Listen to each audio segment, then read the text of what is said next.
예, 여러분 반갑습니다. 빵식이TV 빵식입니다. 반갑습니다.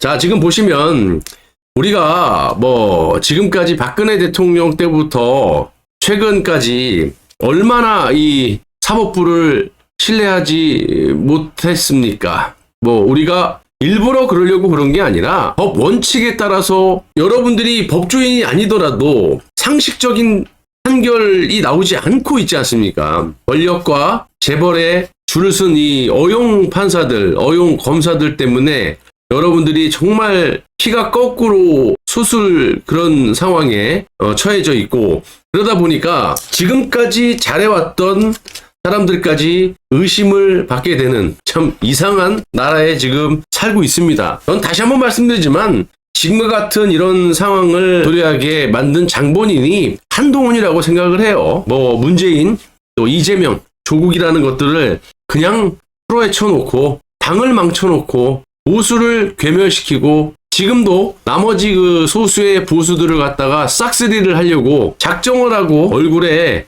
이마만큼 두꺼운 강철판을 깔고, 문재인보다 더 두꺼운 강철판을 깔고 문재인의 지령을 받고 재벌들의 지령을 받고 조중동의 지령을 받고 국민들을 속이고 자빠졌습니다. 저는요, 이재명에 대한 극악무도한 이 패악에 대해서 대법원이 반드시 심판을 할 거라고 생각을 합니다. 이런저런 기사들이나 좌우 이 논평, 또 정치하는 사람들, 그리고 법조 관련된 사람들의 이야기를 나름대로 이렇게 취합해서 분석을 해보면 이렇게 현혹될 필요 없이 원칙만 갖고 판단하시면 돼요. 그래서 지금 대법원 입장은 명확한 것 같고, 간단하게 말씀드리면 이재명을 무죄를 주려고 생각했다면 과거에 권순일이가 원심을 뒤집고 무죄를 줬던 것처럼 그냥 깔끔하게 무죄 때리면 돼요. 상고 기각하면 끝입니다. 그런데 그렇게 하기에는 너무나 이해할 수 없는 일들이 벌어지고 있고, 그렇기 때문에 저는 파기 자판을 주장하고 싶습니다. 그리고 지금 현 상황에서는 파기 자판과 이 기각, 상고 기각, 무죄죠. 이거보다는 유죄 취지의 파기 환송을 통해서 좌우 국민들의 설득력 있는 판결문을 내놓을 것이다. 우리가 또 어떻게 저들을 믿습니까? 그래서 저는 파기 자판을 원칙으로 하고, 선고도 5월일날 이제 잡혔지만 그 선고가 유죄 취지의 파기 환송일 가능성이 현재로서 좀 높습니다. 다만 판결문이 굉장히 중요하다. 그래서 민주당이 후보 교체를 하던 이재명을 지지하던 안 하던 간에 유권자들의 판단에 맡기겠다. 이렇게 던지지 않을까 싶습니다. 그리고 분명히 판결문이 나오겠지만 좌파들이 주장하고 있는 헌법 84조에 대한 것도 논의를 엄청나게 했을 거예요. 형사조라든지 형법 행정조라든지 20명 전원을 투입해서 짧다면 짧지만 이 사건에 대한 중차대함도 알고 있을 것이고, 또 이미 이 사건을 판결했던 재판관들이 질비하고 있기 때문에 너무나 저들 입장에서는 좀 간단하게 볼 수도 있고, 하지만 이제 특수한 상황이잖아요. 예, 대선도 있고 좌우가 정말 팽팽하게 대립하고 있는 그런 상황에서 사회의 이 불신과 또 사회적인 혼란을 최소화시키기 위해서, 그래서 이 박영재 재판관을 주심 재판관으로 바꾸지 않았나, 이렇게 생각이 들고요. 어쨌든 결과가 이제 내일 나오겠죠. 1차 결과라고 보고, 2차 결과는 판결문에 의해서 5월 12일 후보 등록 마감일 이후에 나올지, 또 6월 3일 조기 대선 이전에 나올지에 대해서는 조금 더 두고 봐야겠지만, 충분히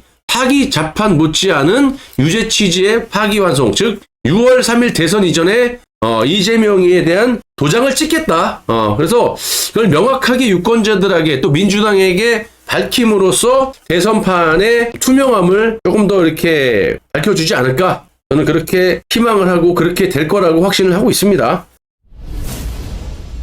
자, 여러분 보시면 우리가 이 대법원 헌법재판소를 상당히 신뢰하지 못하고 있고, 이재명이가 또 돈을 먹인 거 아니냐, 무죄를 받는 게 아니냐, 그렇게 무죄를 줄 거라고 단정을 짓고 재판을 평일을 진행했다. 그러면 이렇게까지 끌 필요가 없어요. 이건 이제 이례적으로 상당히 빠른 조기 대선이라는 게 있기 때문에, 그런 특수한 사정 때문에 빨리 된 거지, 이재명에게 무죄를 주기 위해서 빠르게 진행된 거라고 저는 보질 않아요. 권순일 사건을 보시면 그때 역시 한 번 평이에 바로 판결이 났었거든요. 지금도 그렇게 해도 되는 거야. 두 번 할 필요가 없어요. 그리고 형사조, 헌법행정조라든지 연구원들을 싹 다 모아놓고 논쟁을 한다라는 것은 서두에 말씀드린 대로 판결문 작성을 위한 그런 기틀을 좀 마련하려고 그랬다고 저는 봅니다. 그래서 이재명에 대한 무죄가 아니라는 것을 제가 좀 말씀을 좀 드려보자면, 여러분들 뭐 제목에도 보셨다시피 일단 이 기사를 한번 보십시오. 얼마 전에 이게 대법원 무죄 확정 판결이 난 겁니다. 손준성 검사장 무죄 확정이 됐었죠. 이것도 마찬가지로 여러분들은 뭐 아시겠지만 다들 좀 비슷합니다. 1심은 손준성 검사장에게 1년을 선고했고요. 2심은 무죄로 판결을 내렸던, 그래서 이게 대법원으로 올라갔었죠. 근데 대법원에서 원심을 그대로 인정을 해서 무죄 확정을 진 경우가 있습니다. 그렇다면 이거를 갖다가 최근 사례니까, 최근 고등법원, 대법원 사례이기 때문에 만약에 이재명이가 고등법원 그리고 대법원의 대법관이나 판사들을 매수했다, 그러면 이런 결과가 나올 일이 없죠. 이 사건은 이재명이 공수처를 앞세워가지고 기소한 사건입니다. 그런데 고법이 무죄를 주고 대법원에서 그대로 무죄를 인정했다, 확정을 했다? 그렇다면 이재명은 검찰에게 완벽하게 패배한 것이고 고법이나 대법이 이재명이를 옹립할 그런 생각이 있었느냐? 이걸 한번 생각해 보셔야 돼요. 그런 생각이 있었다면 이재명이 기소를 한 사건, 이 손준성 사건에 대해서 유죄를 때려야 맞는 거죠. 고법에서 유죄를 때리고, 물론 1심에도 유죄 나왔으니까 그대로 상고심에서 고등법원에서 끝내버렸어요. 이제 대법 올라갈 것도 없이. 그렇잖아요? 근데 고법에서 무죄를 줘버리고 대법에서 이거를 원심을 확정지어서 손준성에게 무죄를 확정지었다라는 건 고법과 대법원이 우리가 생각하고 있던, 충분히 의심을 하고 대비를 해야 되는 부분이긴 하지만, 그렇게까지 이재명을 갖다가 눈치를 보고 이재명을 옹립하기 위해서 공작질을 했다? 매수를 당했다? 이렇게 볼 수 없다라는 거예요. 그래서 나오는 얘기를 보시면 이 윤석열 대통령을 설득하기 위해서, 이 말즉슨 김앤장이 내각제 주류 세력인 재벌들이 돈으로 매수한 김앤장이 윤석열 대통령의 조기 퇴진을 요구했고 학답을 받기 위한 시간 벌기용 정략적 판결이었다, 이런 논리가 나오는 거예요.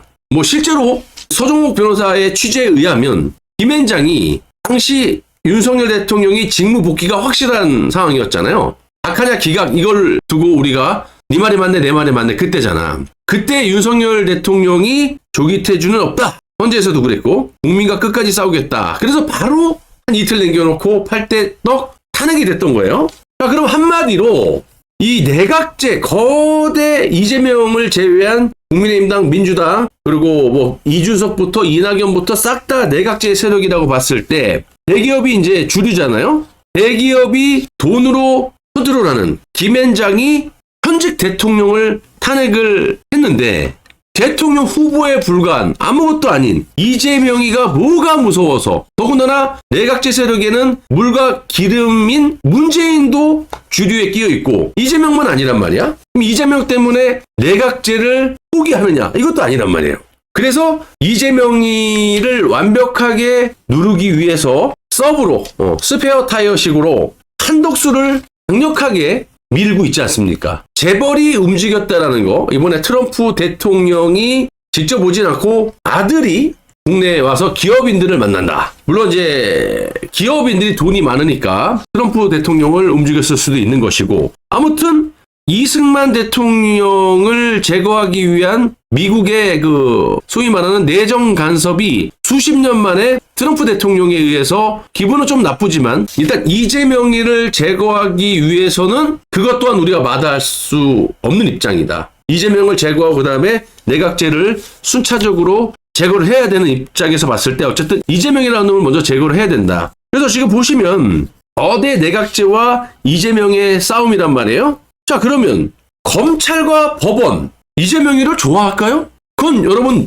삼축 동자도 알잖아. 이재명이가 얼마나 검찰을 욕보이게 하고 짓밟으려고 하고 비판을 합니까? 왜? 지를 수사하는 검사들을 향해서 검찰을 깔아뭉개고 있잖아요. 그럼 이재명이 집권하게 되면 검찰은 어떻게 되는 걸까요? 허구날 저것들은 또 검찰개혁 그러고 있는데, 근데 검찰이 얘네 편을 들까요? 또 법원은 이재명의 사유가 될 것이 분명한데 법원이 전체가 움직일까요? 이재명 쪽으로? 차라리 재벌 쪽에 붙는 게 낫다라고 생각하는 거죠. 특히 또 대법원의 이 존립 여부가 달린 지금 이 상황에서 원칙주의자인 조희대 대법원장이 과연 이재명 편을 무슨 이유로 들을까? 물론 조희대 대법원장은 지금 내각제 세력의 주류인 재벌들의 눈치를 보지 않았고, 그것 때문에 이렇게 만약에 이재명이를 날렸을 경우에 내각제 편이다, 재벌 편이다, 뭐 정권의 권력의 눈치를 보는 거다, 이거 아닙니다. 제가 여러 차례 말씀드렸다시피 여기도 보시면 이석기 유죄 판결을 내렸던 분이고, 문재인 정부 때 정말 그 얼마나 그 서슬프런 문재인의 그 해악질이 난무했을 때, 문재인의 문자도 못 꺼냈을 때, 특히 박근혜 대통령 탄핵 전국 때 대법관인 조희대, 이분 혼자 박근혜 대통령에 대해서 무죄 판결을 내렸던 원칙론자입니다. 재벌 눈치를 봤다 그러면 강일원이처럼 박근혜 대통령을 권선동과 조작으로 탄핵시키고 김앤장이 가 있겠죠. 그런데 이분은 대법관 임기를 마치고 후배들 양성하는 데 힘을 썼었습니다. 유명합니다. 원칙론자 플러스 이 권력과 재벌에 줄 서지 않는 분으로. 근데 마치 지금 만약에 현 상태에서 이재명이를 뭐 파기자팔이던 유죄 취지의 파기환송이던 이재명에게 불리한 판결을 내렸다고 해서 조희대 대법원장이 뭐 원칙론자가 아니다, 재벌에 줄 섰다, 권력에 줄 섰다, 이거 아닙니다. 대법원장 할 때도 이게 3번째인가 그랬어요. 2번을 고사했어요. 윤석열 대통령이 2번이나 대법원장, 근데 이분이 다 고사하고 안 한다. 그러다가 이제 윤 대통령과 박근혜 대통령이 2번째 만남 때인가? 그때 이제 받아들였고 아침 식사 초대를 받았는데도 안 갔어요. 그만큼 정치권과 거리를 두고 그리고 원칙론자로 유명한 분이 조희대 대법원장이니까. 다만 이 사건은 무죄가 나왔을 때는 질타를 받아야죠. 법조인이 아니더라도 이재명의 이 공직선거법 위반에 대해서 특히 백현동 관련은 대법원에서 다 확정 판결을 냈던 겁니다. 잘못했다라고. 공범들이 지금 다 잡혀가 있고. 그런데도 불구하고 대법원의 대법관들이 무죄를 선고한다면 질타의 대상이 될 수밖에 없죠. 그래서 그거는 여러분들이 조금 생각을 해 주셨으면 좋겠다.